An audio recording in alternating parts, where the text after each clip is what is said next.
اسرائیل Hamas پر الزام لگاتا ہے کہ وہ اس پر راکٹ برساتی ہے اور حماس کے راکٹوں سے اسرائیلی شہروں اور شہریوں دونوں کو نقصان پہنچ رہا ہے۔ اسرائیل فلسطینیوں پر یہ مظالم ڈھاتا ہے اور اس کا الزام خود انہی پر لگاتا ہے۔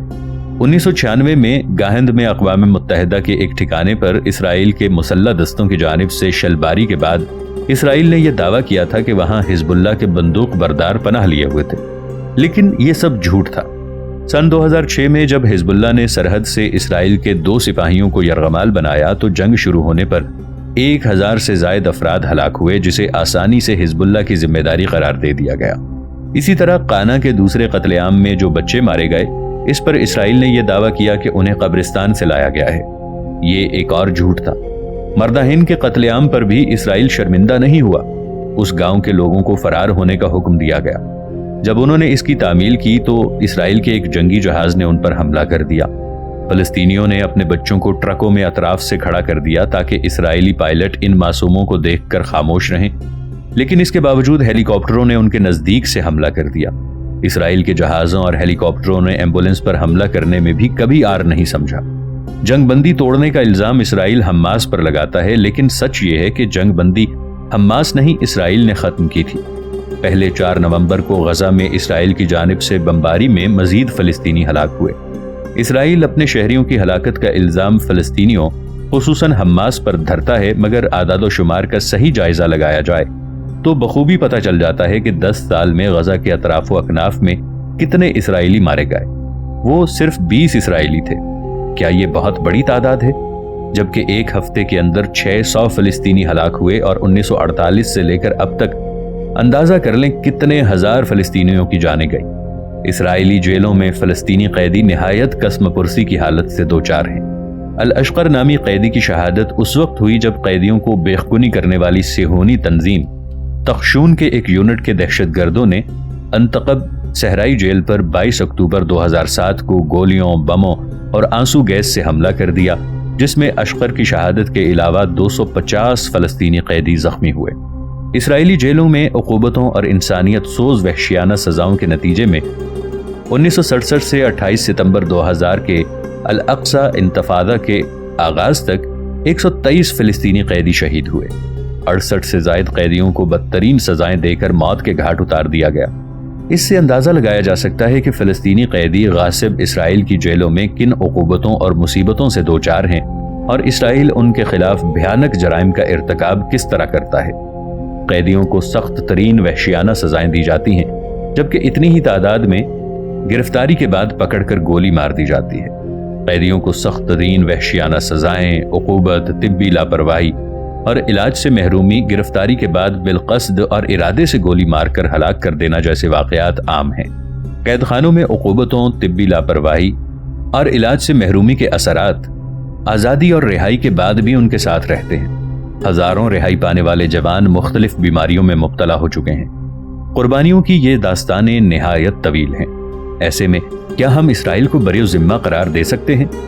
در حقیقت اسرائیل ایسے بھیانک اور انسانیت سوز جرائم کا مرتکب ہوا ہے کہ اسے نہ صرف عالمی عدالت کے کٹہرے میں لانا چاہیے، بلکہ اس پر سخت قوانین کا اطلاق کرنا چاہیے تاکہ وہ خود کو آزاد سمجھنے کی بجائے کسی دائرہ کار یا اختیار میں محسوس کرے، اور کم از کم سخت قوانین کی وجہ سے ہی خود کو روکے رکھے۔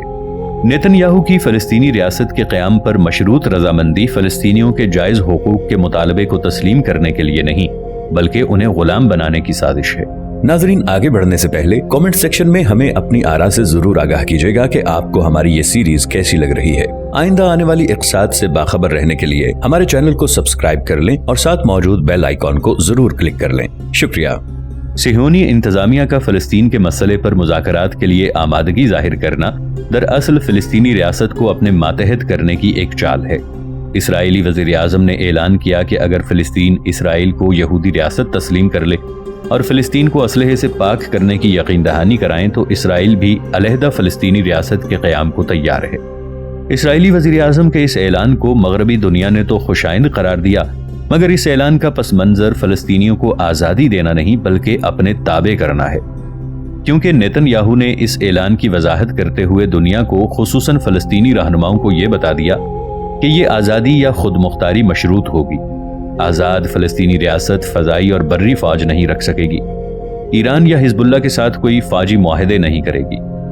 علاوہ ازیں فلسطینی مہاجرین کو دوبارہ اسرائیلی علاقوں میں بسانے کی اجازت نہیں دی جائے گی۔ نیتن یاہو کا یہ بیان کیا فلسطین کی حقیقی آزادی کا مظہر کہا جا سکتا ہے؟ نیتن یاہو نے امن مذاکرات کے لیے بھی رضامندی ظاہر کی اور کہا کہ وہ اوباما کی خواہش اور اعلانات کا خیر مقدم کرتے ہوئے دمشق، ریاض اور بیروت جانے کو تیار ہیں۔ اوباما کے امن کے نئے دور کی آغاز کی خواہش میں وہ برابر کے شریک ہیں۔ نیتن یاہو کی یہ رضامندی اور امن کوششوں میں حصے داری کا اعلان امریکہ کی فلسطین کو نام نہاد آزادی اور اسرائیل کو باقی دنیا سے یہودی ریاست تسلیم کرنے کی سازش کا ایک حصہ ہے۔ فلسطینی رہنما اور برادری نیتن یاہو کی مذاکرات پر آمادگی اور فلسطین کو مشروط خود مختاری دینے کی تقریر کو مشرق وسطی امن مساعی سبوتاژ کرنے کی کوششوں کا حصہ قرار دے رہی تھی۔ حتیٰ کہ الفتح کے رہنما محمود عباس کے ایک مشری نے اس تقریر پر تبصرہ کرتے ہوئے کہا، اسرائیل کے وزیر اعظم بنجامن نیتن یاہو کی مغربی ایشیا میں امن معاہدے کے لیے شرائط بہت سخت ہیں۔ محمود عباس نے کہا کہ دنیا کی طاقتوں کو اسرائیل کے وزیر اعظم نیتن یاہو کو عالمی برادری سے الگ تھلگ کر دینا چاہیے۔ ایک ایسی فلسطینی ریاست جس کے پاس فوجی طاقت نہ ہو، فلسطینیوں کے مطالبات کی تکمیل نہیں ہے۔ اسرائیل کو ایک ایسی صہیونی ریاست کے طور پر تسلیم کرنے کے مطالبے سے بھی انہیں سخت مایوسی ہوئی۔ صہیونی انتظامیہ کو اس بات کی طرف توجہ دینی چاہیے تھی جو امریکہ کے صدر باراک اوباما نے کہی تھی کہ مغربی کنارے کے مقبوضہ علاقے میں یہودی بستیوں کی تعمیر روکی جائے۔ محمود عباس کے مشیر یاسر عابد رابو نے نیتن یاہو کی پالیسی کی مذمت کرتے ہوئے کہا کہ اسرائیل پر دباؤ ڈالنا چاہیے کہ بین الاقوامی قاعدوں کی پابندی کرے۔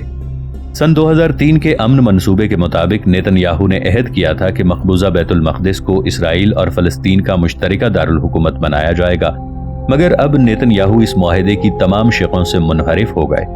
فلسطینی رہنماؤں نے کہا کہ فلسطینیوں کا اصل مقصد تباہ حال لوگوں کے تمام مسائل کا حل تلاش کرنا اور ان کی آبادی کے لیے کام کرنا ہے۔ ضرورت اس امر کی ہے کہ عباس حامیوں اور حماس نوازوں میں اتفاق رائے ہو۔ اب انہیں باہمی اختلافات کو بھلا کر متحد ہونے کی ضرورت ہے۔ فلسطینی رہنماؤں نے نیتن یاہو کے بیانات پر امریکہ کو خبردار کیا کہ صہیونی لیڈر کا یہ بیان امن مذاکرات کی بحالی نہیں بلکہ اس کو تباہ کرنے کے مترادف ہے۔ اب امریکہ کو چاہیے کہ وہ نیتن یاہو کو لگام دے اور حقیقی امن کی بحالی کے لیے اسرائیل پر دباؤ ڈالے۔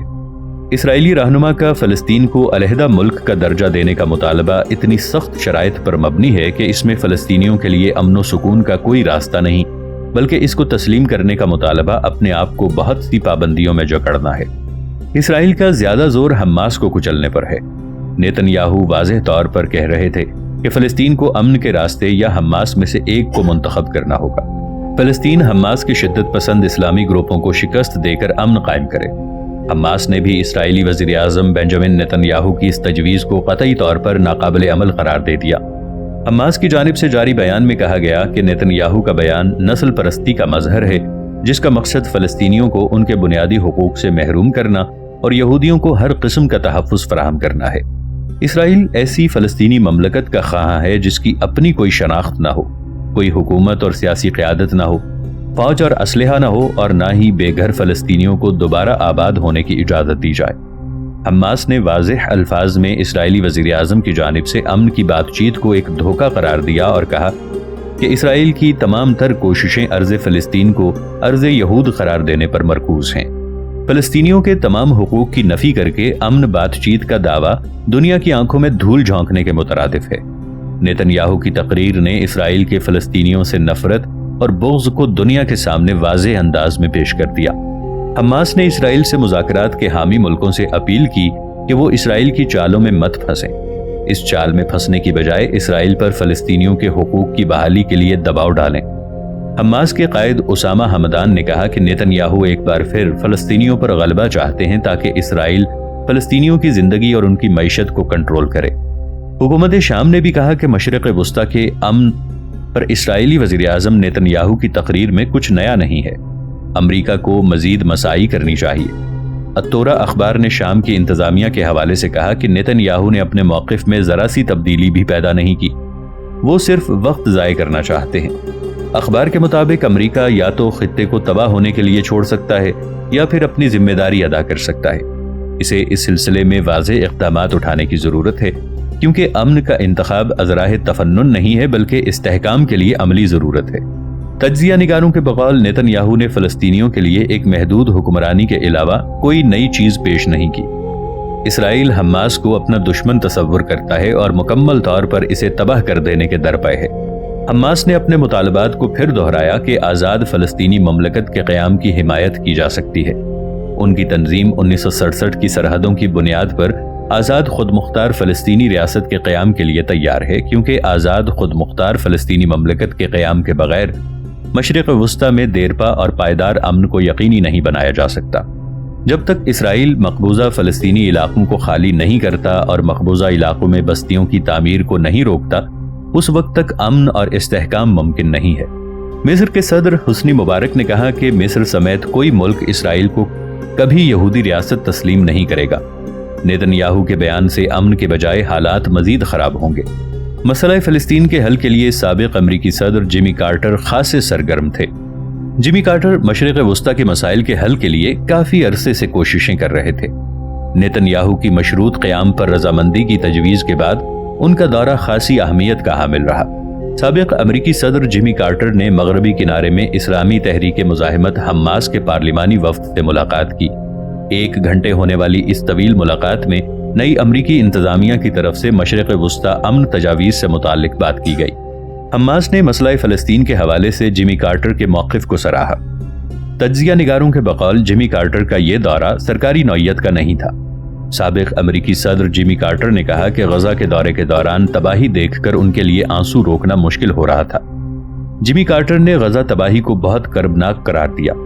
نیتن یاہو کے فلسطینی ریاست کی تشکیل کے بیان کا یورپی یونین نے خیر مقدم کیا اور کہا کہ 27 یورپی اقوام پر مشتمل یورپی یونین کے غیر منجمد منصوبے موجود ہیں، جن کے مطابق اسرائیل کے ساتھ تعلقات میں اضافہ کیا جا سکتا ہے اگر نیتن یاہو 2 ریاستوں کے قیام کے منصوبے کا وعدہ کر لیں۔